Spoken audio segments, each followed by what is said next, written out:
Imagine, just for a second, waking up. You're lying in a sterile hospital bed. You look around and you have absolutely no idea how you got there. Your memory is just a total blank. You don't know what day it is, or how many weeks, or maybe even months have passed since you last saw your family. And then, what if the doctors standing over you, the people in white coats you're supposed to trust with your literal life, aren't actually trying to heal you? What if they're running extreme experiments on your mind, completely without your knowledge, and completely without... History holds secrets. Time holds the truth. Welcome to Echoes of Time. completely without your consent? And what if those experiments were funded and directed by the United States government? Now, this isn't some dystopian novel. This actually happened. And the man behind some of the most brutal parts of it, he was one of America's most decorated medical professionals.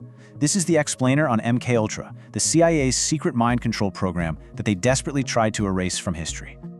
Section 1. The Cold War Paranoia.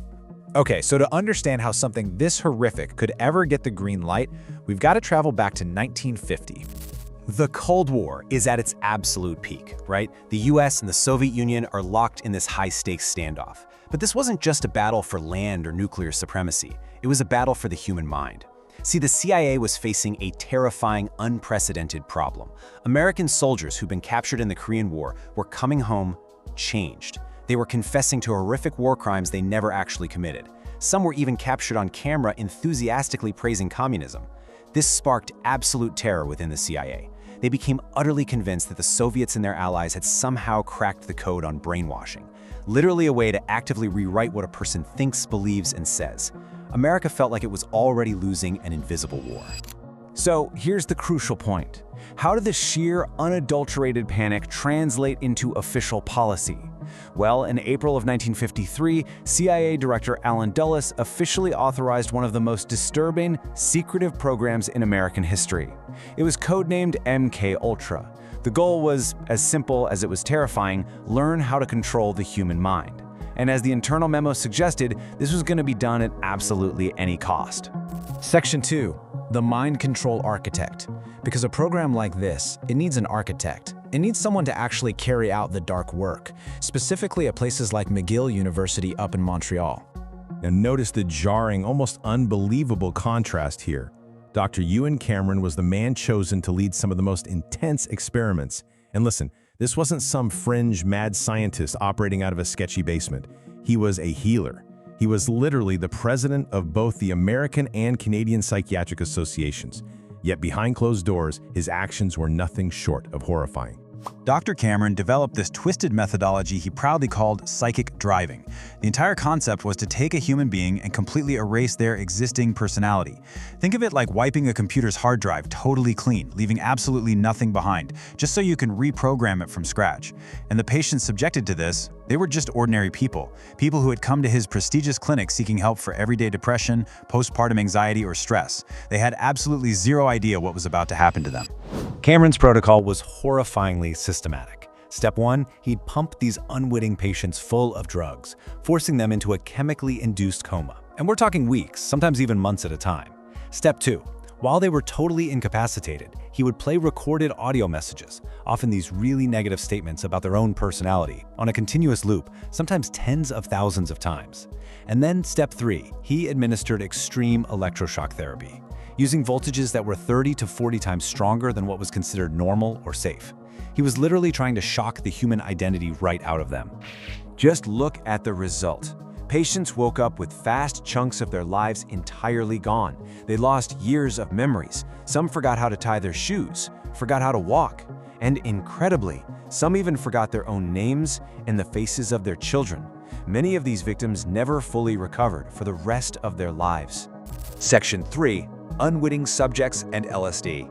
See, the tragedy of Dr. Cameron's patients at McGill University is only a fraction of the story. Zooming out, we uncover a much larger, way darker puzzle. 150. That is the staggering number of separate sub-projects the CIA was running simultaneously under the umbrella of MKUltra. And these 150 projects weren't taking place in hidden underground bunkers or anything. They were embedded in 80 different highly trusted institutions across North America. We are talking about major universities, respected hospitals, state prisons, and the crazy thing is, The vast majority of the researchers and staff involved at these 80 locations had absolutely no idea the CIA was funding their work or pulling the strings behind the scenes. Which brings us to perhaps the most infamous aspect of the whole program. The CIA was obsessed with LSD. They saw it as a potential truth serum or even a weapon of psychological warfare, but they needed to know how people reacted to it in the real world, so they just started secretly dosing American and Canadian citizens entirely without their consent. I mean, they targeted everyone: soldiers, prisoners, mental patients, and completely ordinary civilians who were just out at bars or restaurants. Undercover agents would literally slip the drug into their drinks and simply sit back, taking notes on their erratic behavior as they hallucinated for days on end. And this is where the policy turned fatal. Take Frank Olson. He was an Army scientist and a CIA operative. During a rural work retreat, his own colleagues unknowingly dosed his after-dinner drink with a massive amount of LSD. Well, Olson had a severe adverse reaction. He became incredibly paranoid, erratic, and actually wanted to quit his job entirely. 9 days later, he plunged to his death from the window of a 13th-floor hotel room in New York City. Now, for decades, the government insisted it was a tragic suicide caused by work stress. But his family? They firmly maintained he was murdered because he knew way too much and wanted out. To this day, the case remains shrouded in controversy, and it's a permanent stain highlighting that this wasn't some accident. This was official, funded U.S. policy. Section 4. The Accidental Discovery. So you're probably wondering, how did something this massive, spanning decades, dozens of institutions, and thousands of lives, stay hidden? And more importantly, how do we finally find out about it? Well, MKUltra operated in total secrecy from its authorization in 1953 all the way until 1973. Right around then, the Watergate scandal was dominating the headlines, and the Nixon administration was rapidly unraveling. The political climate was suddenly very, very dangerous for secret government programs. So, CIA Director Richard Helms panicked. He ordered the complete destruction of all MKUltra files. Thousands upon thousands of documents were permanently destroyed. The history of the victims, the doctors, the formulas, poof, gone. But Helms made one fatal administrative mistake. He forgot about a separate financial storage room located in Maryland. 4 years later, in 1977, a routine Freedom of Information Act request accidentally uncovered 20,000 financial documents that had somehow survived the purge. Those 20,000 documents were enough to blow the doors off the whole operation. The discovery prompted the US Senate to launch this massive televised investigation. And backed into a corner, the CIA was forced to admit to the entire program. The sheer horror was finally laid bare for the American public to see. Now, the government eventually paid out financial settlements to some of the identified victims, including Frank Olson's family and the Canadian patients of Dr. Cameron. But here is the absolute kicker. Despite the destroyed lives, the torture, the non-consensual drugging, there were 0 criminal charges filed. Not a single person responsible for MKUltra ever served a single day in prison. The program officially ended in 1973. But the shadow it cast over the institutions we're supposed to trust, that remains. I mean, how many victims were never identified because of those destroyed files? Honestly, we're never gonna know. Which leaves us with this final, genuinely chilling question.